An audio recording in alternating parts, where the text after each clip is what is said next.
One day I'll tell you that Kasumi is nerfed on release. So this boss for some reason only gives you 2 times the points in the weakened phase. Usually it's 3 times. You can, scroll ahead to the Haru boss, you will see that it's 3 times. This boss, FAFNIR, is 2 times, which I think is really dumb. I don't understand why. But yeah, anyways, special effect, we have 50% more highlight damage, 20% more blast damage, and 20% more assassin damage. So the gimmick here is a little bit interesting. So the boss will inflict you with this FAFNIR's curse thing, and then to remove it, you use a buff, healing skill or defense skill. It will remove from you, then apply to the boss. Then you can stack up to 3 times, and for each stack, it gives you 12% defense debuff. So max stack is going to be 36%. So make sure you include that in the defense calculation. And max stacks, you increase highlight damage taken by 30%. So here's the team. I want to say it's an all-in team, but almost all-in team because I'm using Tempest Wind instead of the twins. I want to use the twins. The twins will get me higher score. But I'm not using twins here because if I use twins here, I have to use Tempest Wind on the other side.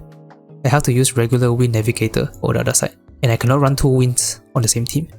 And I don't have Phoebe. If I have Phoebe, I would absolutely put twins here. Then Phoebe and Tempest Wind on the other side. This still gives me a decent score. Don't get me wrong, but twins can give me easily 10 more million. So yeah, I need to remember to show the mindscape. I keep forgetting. But here's the mindscape. Nothing much to say, just buff a bit of crit rate to try and reach the cap. Then we have Revelation card, which is the Wisdom Virtue. She has a 5-star weapon. Then as for the stats, you want 20% crit rate at least, and about 20% pierce in battle, including Navigator. If your core is only A0, you need like 35 crit. Either you put to 35% or you just use Rebellion into rotation. Because in the rotation, I didn't use Rebellion at all. I used Tarukaja. Then the support, Tempest Wind. It's still a good support, but the problem with using Tempest Wind with Kasumi is that you cannot really fully activate this passive, which is a pretty good passive. If you get to 10 stacks, 10 Blossom stacks, you can get like 35-36% crit damage. 5 stacks will be about 17%, and even 5 stacks is a bit of a struggle to get. But yeah, she's running the Creation World Reset. It has a 5-star weapon, dash green. Then we have Court, very good with Kasumi of course. Yeah, I forgot to show the Mindscape again. Here is Tempest Wind's Mindscape. Max all the skills. Then Court's Mindscape also max all the skills. She's running Departure Control, very needed for the defense debuff, 5-star weapon, set screen. Then Futaba, Mindscape also max the skills, running Wizard Table for defense debuff, very necessary here, 5-star weapon, set screen. Then for Dagger, I use Glimmer because I was able to get 20% pierce on Kasumi. If you cannot, you can just run Starry Compass. It should be enough I think. Then for Persona, first one, Dionysus of course, because we're all in this side, we're gonna use the strongest Persona also. So you need Rebellion if your core is only A0, if not, Tarukaja is enough. Then we have Channel Sick. I'll be using Tarukaja, and it will apply the mark also for defense debuff. But you just need Tarukaja if A is your core. So your rotation is later is gonna be Channel Sick, Tarukaja, and then Dionysus Rebellion. The final Persona we have Shaosa. This one just need Rakunda and signature skill. For turn order, Kasumi last at least 1, 2, 3, 4. These 2 sub-pins should be fine. First turn, you guard with Wonder, then guard with Tempest Wind. And then here, if your Court is A0, you use a skill 2 on your Kasumi. For me, my Court is already A1, so the skill 2 is already applied, so I'm gonna guard. And then I'm gonna use Kasumi skill 1. I'm gonna explain later why you need to do a skill 2 on Kasumi. It's actually a very interesting mechanic. Then we do a Futaba skill 2.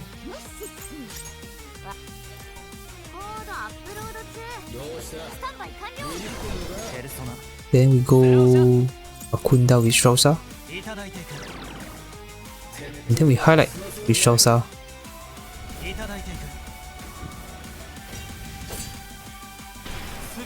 Then Tempest Wind with skill 3. Aim on Kasumi. So the reason why I told you to use a skill 2 buff from Court to Kasumi is so that you can do like a follow-up attack. So for Court skill 1, if an ally has Cold Star, you do bonus electric damage. And that bonus electric damage is dependent on your DPS, which would be your Kasumi. And why that is important is to trigger Tempest Wind's passive. You see the attack? This one is the extra set, the extra attack. So you will see that you will have a Blossom stack. This one. The Blossom stack is Tempest Wind's passive here. The Vernal Splendor. You ideally want to get 5 stacks as fast as possible because 5 stacks gives you crit damage 10 stack is most ideal, but it's not possible with Kasumi because Kasumi only hits like 1 hit per skill. It's not for Scalebone who can hit like 3-4 times. So it charges slowly. You can speed up the charge by using departure control set for Kasumi, but by doing that, you will be losing a lot of stuff. You'll be losing 30% attack, 25% damage, less damage, and also crit rate. You'll be losing too much stuff. I tried it already, it wasn't that good. So for Kasumi now, we do a skill 2. The reason why we do a skill 2 now is because it lasts for 3 turns. Now it's turn 2, and the fight lasts for only 5 turns. So you can do a skill 2 now to buff Kasumi herself. You can also do like a skill 1 here, and then you use skill 2 on the first break turn.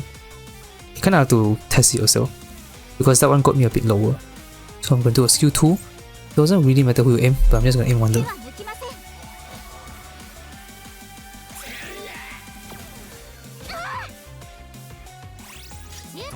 We do a Yano Sick Mataru Kaija. So it also depends on your crit, because I have A1 core, and I also have Tempest Wind. So that's already 32% crit rate. So that's a lot of crit rate already. So if you're curious, using the follow-up attack just now from Kasumi skill 1 also gives you a Blossom stack. You'll see that it's 2 stacks now. Then we do a skill 2 from Tempest Wind. Then do Core skill 2 on Kasumi to buff her. We apply the buff. Then we break with a Kasumi skill 1.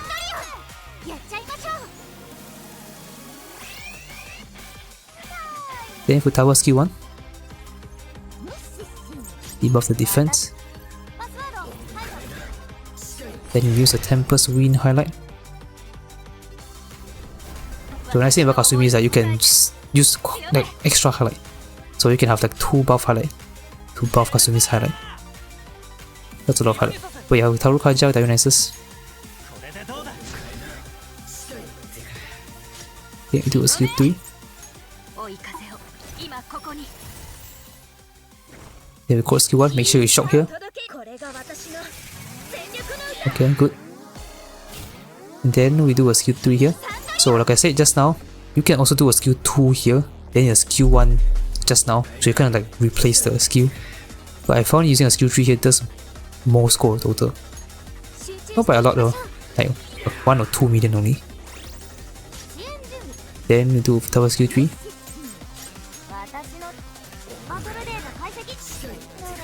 And then you can now start the Kasumi, go into Masquerade mode now. It doesn't matter, I mean, okay, it kinda does matter, but just make sure that you enter it before you do your Kasumi highlight. I enter it now so I don't forget, just in case. So you can also, I guess, apply the buff right now from the Masquerade mode. Then we do a Shousa signature skill. Then Tempest Wind skill 2, buff. Then now we do a core highlight first. Make sure to do this first before we do Kasumi highlight, so you buff. And then you go check your crit rate. Take this crit rate plus 32%. Another important thing is make sure your Kasumi is more than 50% health. So you get 12% crit from this one. You get 10% crit from the shock. You get another 10% crit from the highlight, from the follow stack, which you should have here. So that's 32% crit rate. So my crit rate total is about, almost cap. So that's good. Then we do a Kasumi highlight for some good damage.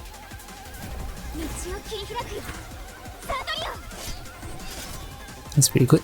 Then core skill 3. It should be close to 3 million in this attack. That's good. Then the final skill 3. The skill 3 gets boosted when you're in Masquerade mode. 1.5 million from the skill alone, that's pretty good. 126.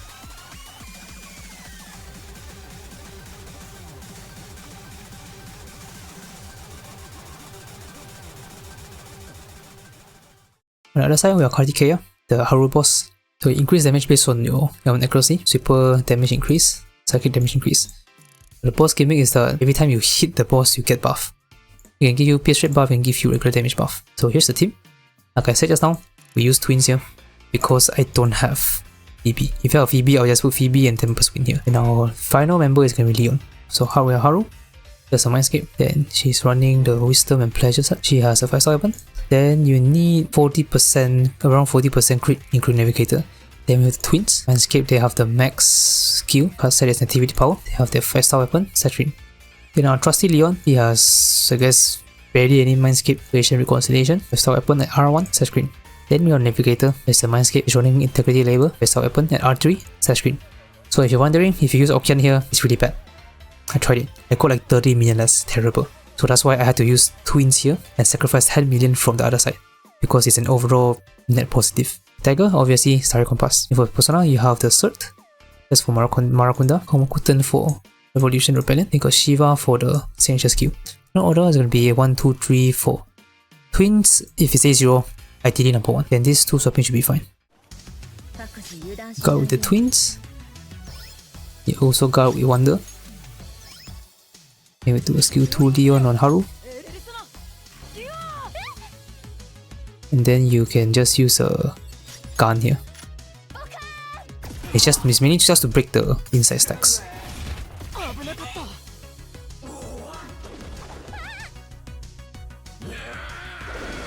If only there's an option to make the game 6 times faster or something. Because the animation takes so long, especially for this boss. I don't like to test like AoE bosses. Very time consuming to go through the animation. But yeah, with skill 1 we win, make sure you don't target the one that is inside. Because you want to make sure you force the win auto skill 2. Then we can just do Fire Ice. You just break the inside also, doesn't matter. Then Marakunda, debuff.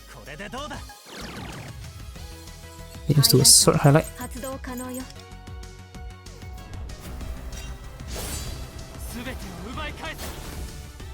Then Haru skill, Leon skill 2 on Haru. Drop her below 60. Then you can just use an attack here. Or just break the inside.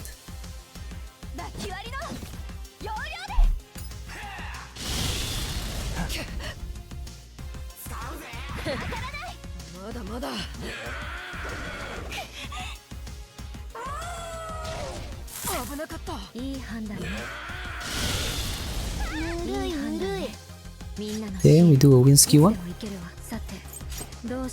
Again, make sure you don't target the one that already has inside. Then sign it.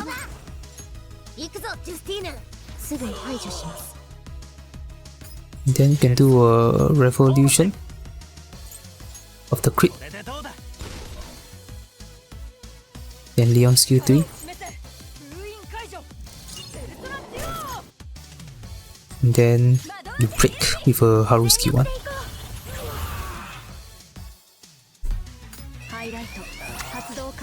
Then we do a win skill 3.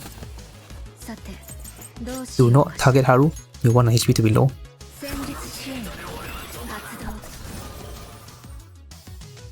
Then a Fire Ice highlight.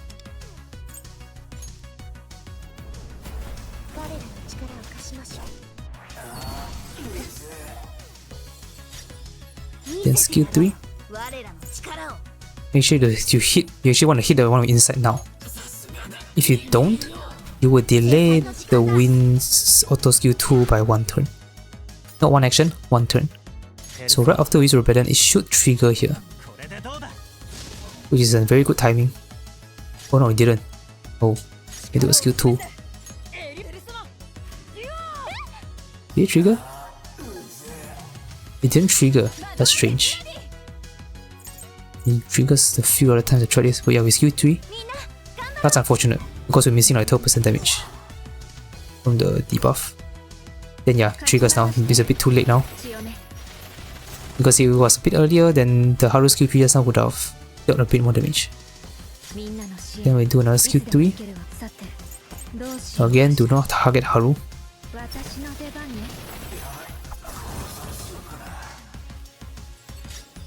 Then do Fire Ice. This one you can skip the inside. Then you can do Shiva. The debuff defense and buff the crit. Then you can do Leon skill 3. Then now you can do Haru highlight.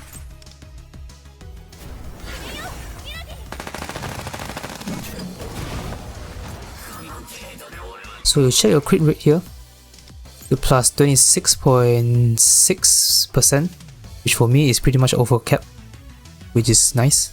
The reason why it's 26.6 is because 12% comes from Shiva, then the 14.6% comes from this one, Overload Round, which is the one you get after using the highlight. So your gun will have more crit rate basically, and doesn't show there. Then use a gun. This is probably low, I think. Maybe 70 or 69. 70, okay, that's not too bad.